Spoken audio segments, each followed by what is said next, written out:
Bonjour à tous et bienvenue sur Ecovie Actu. Dans cette vidéo pour le retour sur drop numéro 7, je suis avec Olivier. Tu vas bien, Olivier? Salut Julien, ça va très bien, bonjour à tous. Et on a un autre invité que vous avez déjà vu sur la chaîne, hein, qui est là, et on va détailler ce retour sur drop avec lui aussi. C'est TDV. TDV, ça va?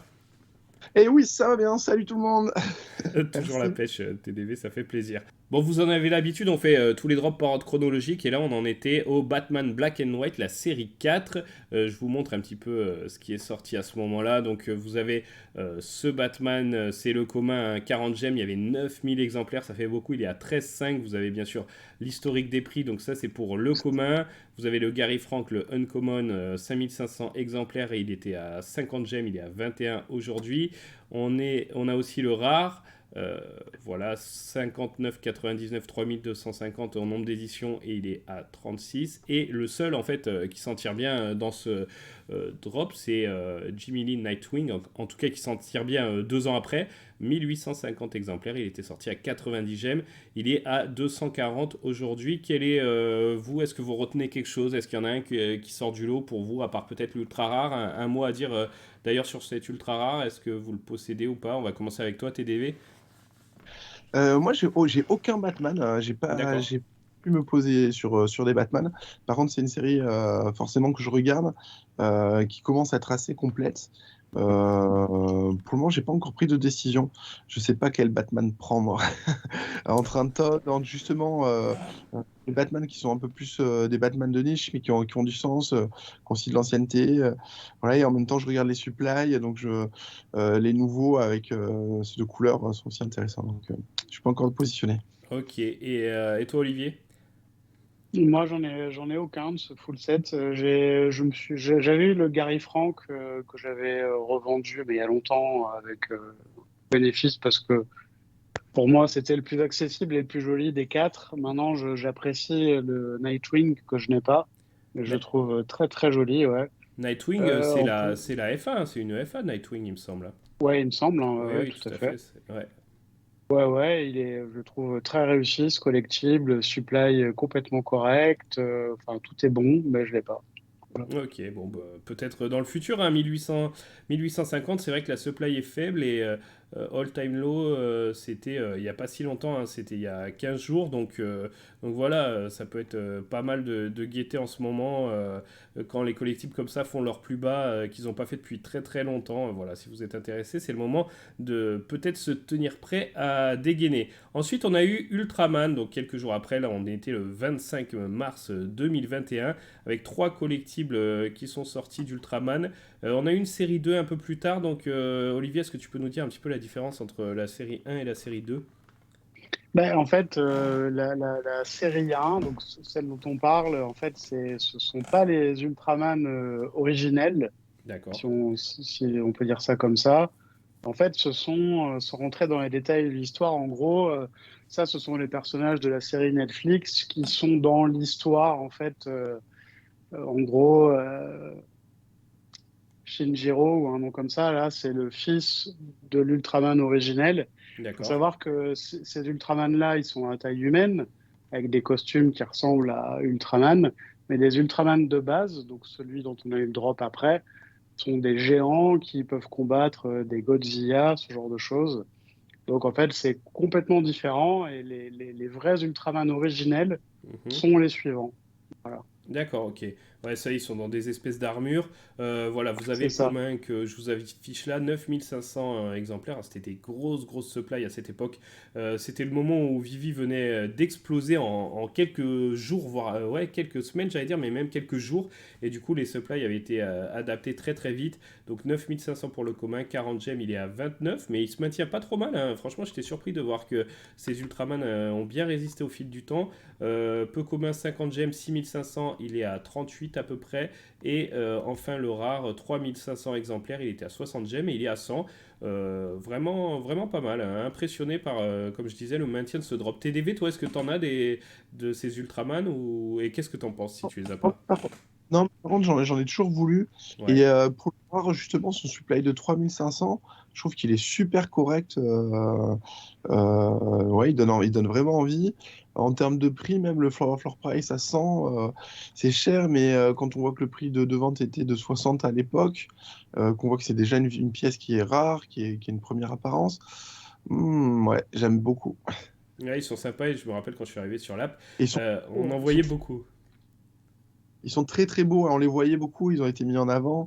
On sait que dans un Volt, non, ils pètent là, avec les deux mains comme ça, là, face à face. J'adore, moi. Ouais, Perso, ouais. Non, non, très apprécié de tous les OG, comme on dit. Et il y a celui-là, l'ultra rare, hein, on peut dire un petit mot dessus, Olivier. On avait déjà eu ça, Ouais. c'était chez Ghostbusters, je crois, où pour faire le full set, l'ultra rare Edo là, a été droppé beaucoup plus tard.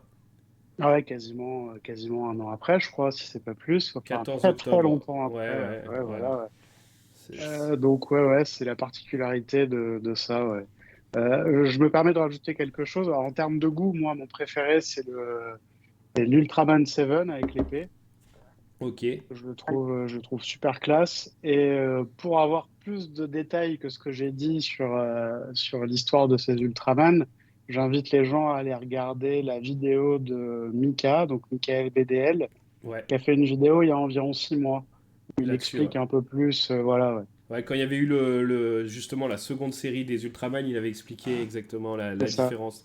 On vous invite bien sûr, tu as raison Olivier, à regarder ça. Ensuite, on a eu un drop particulier pour moi parce que j'y ai pas participé, mais c'est la première fois que j'avais téléchargé l'application Vivi, que je l'avais dans mes mains et que j'ai suivi un petit peu ce qui s'est passé au moment de ce drop. Alors, j'allais pas participer parce que ça me paraissait un petit peu aberrant à l'époque de payer entre 13 et 20 gemmes à peu près pour des licornes sirènes. Voilà, c'était pas trop mon truc. Bien que quelques mois après, je me sois précipité pour acheter la série 2. Donc, c'est ça aussi l'effet Vivi. Et ce qui est impressionnant en tout cas dans ce drop, c'est qu'on peut voir qu'il y en avait beaucoup. Et les communes étaient par exemple à 9000 exemplaires. Donc 13 gemmes, c'était pas excessif. Mais voilà, les supplies nous impressionnent hein, quand on voit ce qu'on a 2 ans après. Je vous montre un peu ici les communes. Vous en avez 4. En plus, il y en avait beaucoup. 3 uncommon, une rare et une ultra rare. Et vous pouvez voir les prix qui sont à peu près divisés par 2 par rapport au prix du drop, avec juste le rare qui se dégage à 12 gemmes pour un drop à 17 et l'ultra rare, lui, le seul qui se maintient au-dessus, donc Corsica, qui est à peu près à 25 gemmes pour un drop à 19. Un petit mot sur ces Mermicorno TDV. Je suis pas très client. Je suis jamais rentré. Moi, j'ai toujours préféré vraiment les grosses licences type Star Wars, Disney. Après, je... je peux comprendre. Je me dis que pour une gamification, ouais, ça pourrait être le genre de pièce intéressante, même pour des jeux, etc. Après, ouais, non, j'ai pas couru. Après j'ai eu ma période de la bite, hein. Ouais, Donc, ok. Voilà, mais, qui est mais aussi c'était lié à des drops d'artistes. Donc voilà, les Ouais. artistes ont choisi ceux qu'on préfère. C'est ça aussi, hein. C'est ça. J'avais tenté et finalement, non, ouais, je suis pas très fan. Ok. Euh, Et Olivier, toi, les Mermicorno, est-ce que ça te parle? Non, pas plus que ça, non, je trouve ça très... Bon, bref, c'est pas forcément de mon goût. Ouais, t'es pas la cible, on va dire. Maintenant, ouais, non, je suis pas trop la cible. Bah, je trouve ça très un peu enfantin et féminin. Mhm. Donc voilà. Par contre, je crois savoir que donc ces choses-là, soit les unicornos et les mermicornos avec toute la licence Tokidoki, en Asie, c'est une folie, hein. C'est Ouais. qu'apparemment il y a des distributeurs automatiques de jouets. Enfin, c'est juste incroyable apparemment, hein. Ouais, il y a des petites pochettes surprises où on peut en avoir. J'en ai même vu, moi, à New York aussi, en physique, dans certaines boutiques et tout. Donc, c'est vrai que c'est une licence qui est quand même populaire. Donc, c'est bien de le savoir. C'est toujours un petit plus de suivre la popularité comme ça de certaines licences. les prix sont Ouais. accessibles, même pour de la saison 1, ça peut être quand même Aussi. intéressant. Ça me fait penser un peu à Hello Kitty, alors on aura certainement jamais Hello Kitty sur Vivi. Il y a justement cette petite patte un petit peu, ouais. Ouais, Euh, complètement. Ouais. ouais. Mm, tout à fait. Et après, le drop, alors le premier drop auquel j'ai participé, c'est pour ça il y a toujours un petit sentiment quand je revois les images de cette DeLorean, comme ça doit faire à certains hein, qui ont eu peut-être plus tard leur premier collectible sur Vivi. On s'attache particulièrement au premier. Donc là, la supply complètement hallucinante. Hein.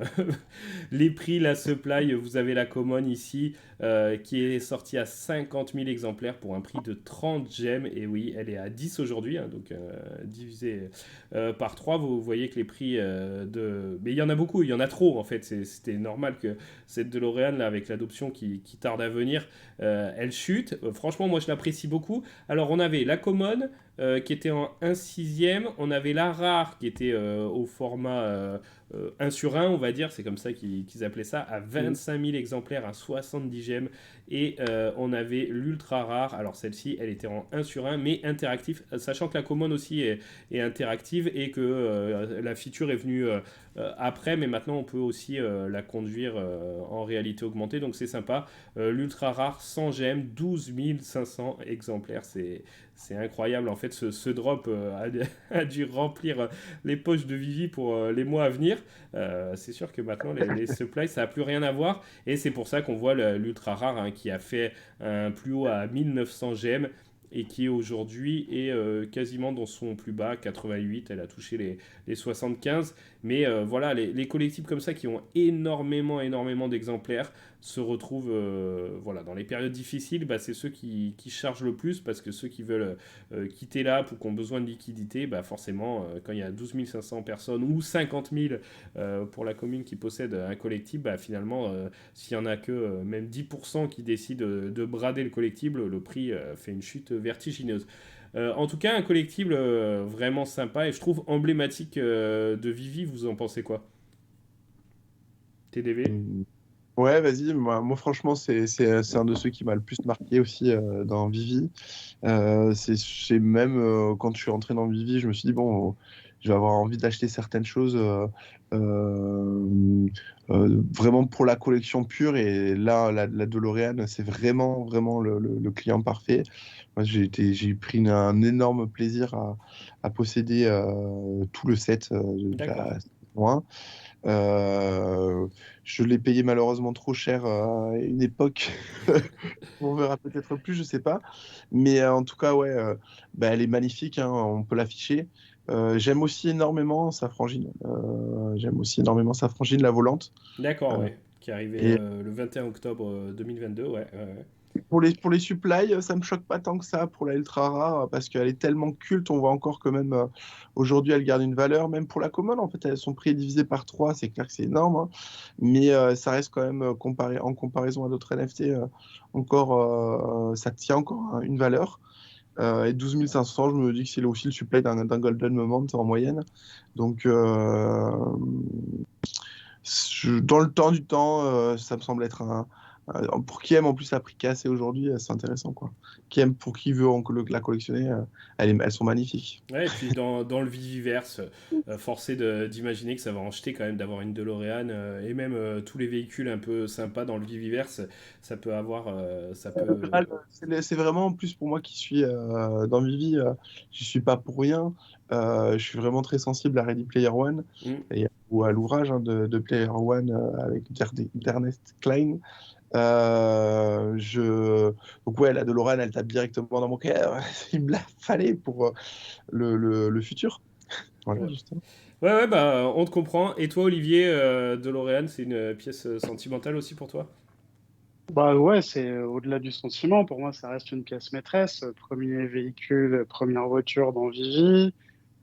Comme l'a dit TDV, super emblématique. Non, non, maintenant, là, on est mal habitué. En plus, il y a eu beaucoup de véhicules qui sont sortis derrière. On est sur une grosse supply, même pour l'ultra rare. Donc, comme en ce moment, on s'habitue à des petites supplies, je pense il y a un peu une réaction du marché. Pas pour moi, enfin, ça reste mon point de vue et pas un conseil en investissement. Pour moi, là, on est sur un excès de baisse Ok. et je pense pas que ça reste comme ça super longtemps parce que moi, je me rappelle pendant au mois de janvier dernier, quand on était en plein boom sur le marché, la seule chose enfin, tous les matins, je me réveillais, je me disais, j'en ai qu'une DeLorean ultra rare. j'en voudrais une deuxième et je voyais le prix monter, monter, monter. Et j'en ai toujours pas racheté une deuxième, mais bon, voilà, je vais commencer à envisager la chose, quoi. Oui, oui, non, c'est vrai que ça peut être peut-être en tout cas, voilà, les prix deviennent intéressants pour cette DeLorean, c'est exact là-dessus. Bon bah voilà, on a fait le tour un petit peu de ces drops. On va se retrouver la prochaine fois pour le prochain numéro de Retour sur Drop. On parlera aussi d'Ultraman, mais cette fois-ci les posters qui étaient sortis fin avril. C'est fou de se dire que le drop de L'Oréal avait eu lieu le 8 avril et que le drop suivant, les posters d'Ultraman, là, les cadres avaient eu lieu le 29 avril. Donc plus de Ouais. 3 semaines après. On parlera aussi des Cryptkins qu'on n'a pas revus depuis un moment sur Vivi. Tu me donneras, Olivier, ton avis sur cette série 1. On parlera de la Dragon Girl, collectible qui a quand même marqué pas mal de monde sur Vivi. Et on finira sûrement avec Batman Black and White. Et oui, il y en a dans tous les épisodes en ce moment avec la série 5. Mais vous inquiétez pas, pour l'instant, il n'y a que 6 séries qui sont sorties. Donc on ne sera pas prêt de les retrouver. Merci à vous deux. Merci TDV. À Merci. bientôt! Merci Olivier. Allez, à Merci à bientôt. tous. En attendant, bonne chance pour les drops. Ciao.